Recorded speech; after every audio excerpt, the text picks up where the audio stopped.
السلام علیکم دوستو، آج کی ویڈیو میں ہم بات کریں گے کامیاب گوٹ فارمنگ بزنس 2026 کے بارے میں۔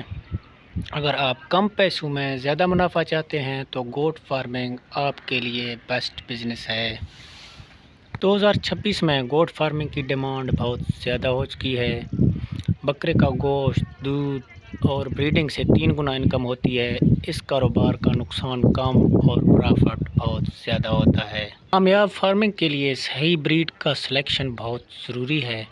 پاکستان میں بیتل ہے، کموری، ٹیڈی اور ناچی بریڈ زیادہ منافع دیتی ہیں۔ اور ویکسینیٹڈ بکری یا بکرا ہی خریدیں۔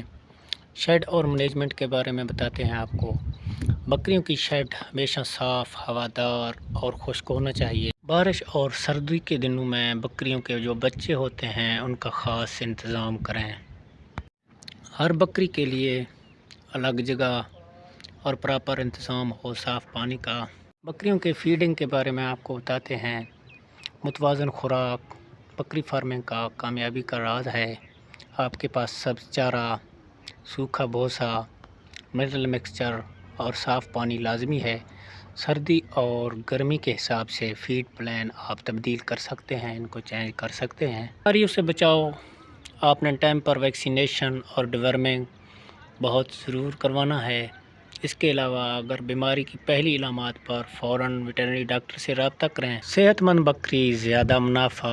بکرے کا وزن اور بریڈنگ پلان آپ کے پرافٹ کا فیصلہ کرتا ہے۔ عید الاضحیٰ اور بریڈنگ سیزن میں منافع جو ہوتا ہے وہ ڈبل ہو جاتا ہے۔ اگر آپ صحیح پلاننگ، اچھی بریڈ اور پراپر کیئر کے ساتھ گوٹ فارمنگ کریں گے تو 2026 میں یہ آپ کو مالی طور پر مضبوط کر سکتی ہے۔ کوشش کیا کریں دوستو، آپ نے اپنے علاقے کے جو ہوتے ہیں دیسی بریڈ انہی کو سلیکٹ کریں، یا آپ کے علاقے میں جو بھی جانور پائے جاتے ہیں آپ فارمنگ انہی سے پہلے شروع کریں، کیونکہ وہ جو جانور ہوتے ہیں وہ آب و ہوا، پانی، موسم، ہوا برداشت کر سکتے ہیں آسانی سے۔ جو دوسرے جانور آپ نیا بریڈ لیں گے تو ان کو ٹائم لگے گا ہوا، آب و ہوا برداشت کرنے میں۔ کوشش کریں شروع میں آپ زیادہ مہنگے جانور نہ خریدیں، آپ سستے جانوروں سے کاروبار کا شروع کریں، سٹارٹ کریں۔ ویسے بھی جو آپ کے مقامی بریڈ ہوتے ہیں جس میں دیسی بریڈ یا کراس بریڈ ہو گیا، یہ اچھی خاصی پیداوار بھی دیتی ہیں اور ان کا قوت مدافعت باقی جو جانور ہوتے ہیں ولایتی نسل کے ان سے زیادہ مضبوط ہوتی ہے۔ پسند ہے تو ویڈیو کو لائک کریں، شیئر کریں اور چینل کو سبسکرائب کریں۔ تو آج کے لیے چاہتے ہیں اجازت، انشاءاللہ پھر ملیں گے ایک اور ویڈیو میں۔ تب تک دیجیے ہمیں اجازت، دعاؤں میں رکھیے گا یاد۔ خدا حافظ۔